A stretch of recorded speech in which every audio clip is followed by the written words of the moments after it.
नमस्कार, स्वागत है आप सभी का अपने YouTube चैनल बिहेवियर एजुकेशन उपकार की क्लास में। चर्चा परिचर्चा करने वाले हैं उत्तरांचल के प्रथम मुख्यमंत्री श्री नित्यानंद स्वामी के बारे में। अभी इसका नाम क्या है? उत्तराखंड है। जब इनका शासनकाल था, जब इन्होंने मुख्यमंत्री के रूप में शपथ ग्रहण किया था, तब इसका नाम उत्तरांचल हुआ करता था। जानेंगे इनके बारे में व्याख्यात्मक रूप में। इनका जीवन परिचय हो गया, इनका राजनीतिक करियर हो गया और इनका शिक्षा के क्षेत्र में क्या योगदान रहा और उत्तराखंड के लिए इनके द्वारा क्या क्या कार्य किए गए, इनके बारे में चर्चा परिचर्चा करेंगे। आगामी आने वाली परीक्षाओं की दृष्टि से आपके लिए क्या होगा? लड्डू साबित होगा। कॉपी कलम उठा लीजिए और नोट्स बनाते हुए चलना है। तो आइए प्रारंभ करते हैं। नित्यानंद स्वामी का जन्म कब हुआ था? 27 दिसंबर 1927 को हुआ था। कहाँ? पंजाब के नारनौल प्रांत हरियाणा में हुआ था। ठीक है, वो नीचे चर्चा परिचर्चा करेंगे। अगर मृत्यु की बात करें तो 22 दिसंबर 2012 को इनकी मृत्यु हो गई थी। ठीक है, जन्म की बात करें तो 27 दिसंबर 1927। देखो, जैसे 27 दिसंबर है वैसे 1927 पीछे लगाना है। ठीक है, ये कोई कठिन सवाल नहीं है, इजी है। ईयर भी एक ही है और डेट भी एक ही है। 27 दिसंबर 1927 को इनका जन्म कहाँ हुआ था? नारनौल हरियाणा के पंजाब में हुआ था। ठीक है, वहीं आगे बात कर लेते हैं। भारतीय राज्य उत्तराखंड के प्रथम मुख्यमंत्री थे। पहले भी बता दिया प्रथम मुख्यमंत्री कौन थे? हमारे नित्यानंद स्वामी थे, जिसका नाम उनके प्रशासन के दौरान उत्तरांचल था। इनके प्रशासन के दौरान क्या था? उत्तराखंड का नाम उत्तरांचल था। तो आइए थोड़ी इसके बारे में बेस बना लेते हैं। देखो, पहले ये उत्तर प्रदेश में शामिल था। ठीक है, उत्तर प्रदेश के 13 हिमालयी जिलों को काटकर 9 नवंबर 2000 को भारतीय गणतंत्र के 27वें और हिमालयी राज्य में 11वें राज्य के रूप में उत्तरांचल राज्य का गठन 1 जनवरी 2007 से इसका नाम क्या कर दिया गया? उत्तराखंड किया गया। ठीक है, देखो क्या बताया कि उत्तर प्रदेश के 13 हिमालयी राज्यों को काटकर 9 नवंबर 2000 को, ठीक है, 9 नवंबर 2000 को उत्तराखंड का गठन हुआ। भारतीय गणतंत्र का 27वां और हिमालयी राज्यों में 11वें पे इसका नाम आता है। वहीं 1 जनवरी 2007 से इसका नाम क्या कर दिया गया? उत्तराखंड कर दिया गया। उससे पहले इसका नाम क्या था? उत्तरांचल था। आइए आगे चर्चा कर लेते हैं। वह 9 नवंबर 2000 से 29 अक्टूबर 2001 तक सेवारत राज्य के पहले मुख्यमंत्री थे। देखो, इनने शपथ ग्रहण कब की थी? 9 नवंबर 2000 से की थी और कब तक इस राज्य के मुख्यमंत्री रहे? 2001 तक रहे थे। बात आती है इन्हें मुख्यमंत्री का शपथ ग्रहण किसने दिलवाया? तो उस समय के जो प्रथम राज्यपाल थे हमारे सुरजीत सिंह बरनाला। ठीक है, मुख्यमंत्री को शपथ कौन ग्रहण कराता है? राज्यपाल। तो उस समय के राज्यपाल हमारे कौन थे? सुरजीत सिंह बरनाला जी थे प्रथम राज्यपाल। तो उन्होंने इन्हें क्या शपथ ग्रहण करवाई थी। ठीक है, वहीं आगे चर्चा कर लेते हैं। देखो, मैंने बताया नारनौल प्रांत पंजाब ब्रिटिश भारत अब हरियाणा में इनका क्या हुआ था? जन्म हुआ था। मृत्यु बता दी मैंने आपको, 12 दिसंबर 2012 को इनकी मृत्यु हो गई थी। तब ये 84 वर्ष की उम्र के थे। ठीक है, देहरादून में निवास करते थे, उत्तराखंड में, भारत के। ठीक है, वैसे जैसे मैं उत्तराखंड के भी 2 मंडल हैं, एक गढ़वाल मंडल, एक कुमाऊं मंडल। गढ़वाल मंडल में 7 जिले हैं, कुमाऊं मंडल में 6 जिले हैं। ठीक है, गढ़वाल मंडल को पहले किस नाम से जाना जाता था? केदारखंड के नाम से जाना जाता था और खस देश के नाम से जाना जाता था। वहीं कुमाऊं की बात करें तो मानसखंड के नाम से इसे जाना जाता है। अगर राजनीतिक दल की बात करें तो भारतीय जनता पार्टी से क्या थे? ये संबंधित थे हमारे कौन? नित्यानंद स्वामी। ठीक है, जीवन साथी कौन थी इनकी? चंद्रकांता शर्मा इनकी जीवन साथी थी। 4 इनके बच्चे कितने थे? 4 थे। निवास मैंने बता दिया, देहरादून में निवास करते थे, जो उत्तराखंड में ही पड़ता है, गढ़वाल क्षेत्र में।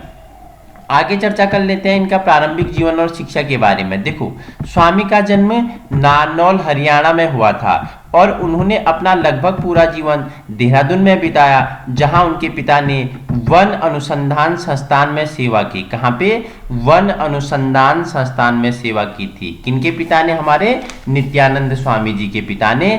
और इनका पूरा जीवन कहाँ बीता? देहरादून में बीता। उन्होंने राष्ट्रीय स्वयंसेवक संघ की छत्रछाया में कम उम्र में स्वतंत्रता संग्राम स्पष्टीकरण की आवश्यकता में प्रवेश किया और देहरादून में स्थानीय प्रतिरोधों में योगदान दिया। स्वामी जैसा कि वे अपने दोस्तों के बीच जाने जाते थे। इनका नाम तो क्या था, नित्यानंद शर्मा था, लेकिन स्वामी ये अपने दोस्तों के बीच जाने जाते थे, जिनके नाम से अभी ये क्या प्रख्यात हो गए, स्वामी नित्यानंद। ठीक है, नित्यानंद स्वामी जी के नाम से। ठीक है, न केवल एक बुद्धिजीवी थे बल्कि एक वाद विवाद और प्रवक्ता भी थे। न केवल ये एक बुद्धिजीवी थे, बहुत ही बुद्धिजीवी थे, उसके साथ साथ वाद विवाद में क्या थे, इन्हें प्रवक्ता थे, इन्हें क्या था, महारत हासिल था। उन्हें वर्ष 1949 से 52 में दयानंद एंग्लो वैदिक कॉलेज देहरादून का स्वागीर्ण छात्र घोषित किया गया है।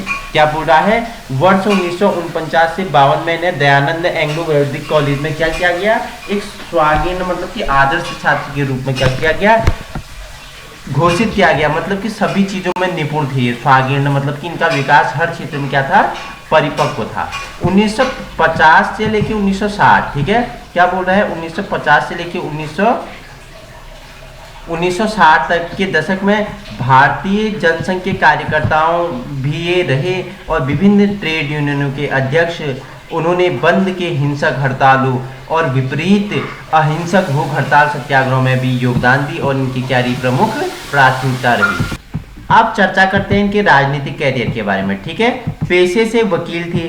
स्वामी ने भारतीय जनसंघ के तहत सक्रिय राजनीति में प्रवेश किया। उन्होंने थोड़े समय के लिए भारतीय राष्ट्रीय कांग्रेस, तब से भारतीय जनता पार्टी में प्रवेश किया था। संघर्षरत मजदूरों के मुद्दों का समर्थन करने पर उन्हें प्रतिष्ठान द्वारा कम से कम 18 बार जेल में डाला गया। देखो, संघर्षरत मजदूरों के मुद्दों का समर्थन किया। ठीक है, जो मजदूर संघर्ष करते थे अपने हक के लिए, उनके समर्थन के प्रतिष्ठान में 18 बार इन्हें जेल डाला गया। ठीक है, उन्होंने कई भूख हड़तालों में भाग लिया। ठीक है, इन्होंने कई भूख हड़तालों में भी क्या किया, भाग लिया था। ठीक है, वहीं 1969 में स्वामी पहली बार देहरादून निर्वाचन क्षेत्र से उत्तर प्रदेश विधानसभा के सदस्य के रूप में चुने गए और 1984 में वह गढ़वाल और कुमाऊं के स्नातक निर्वाचन क्षेत्र में उत्तर प्रदेश विधान परिषद में चुने गए थे। ठीक है, वहीं आगे चर्चा करते हैं।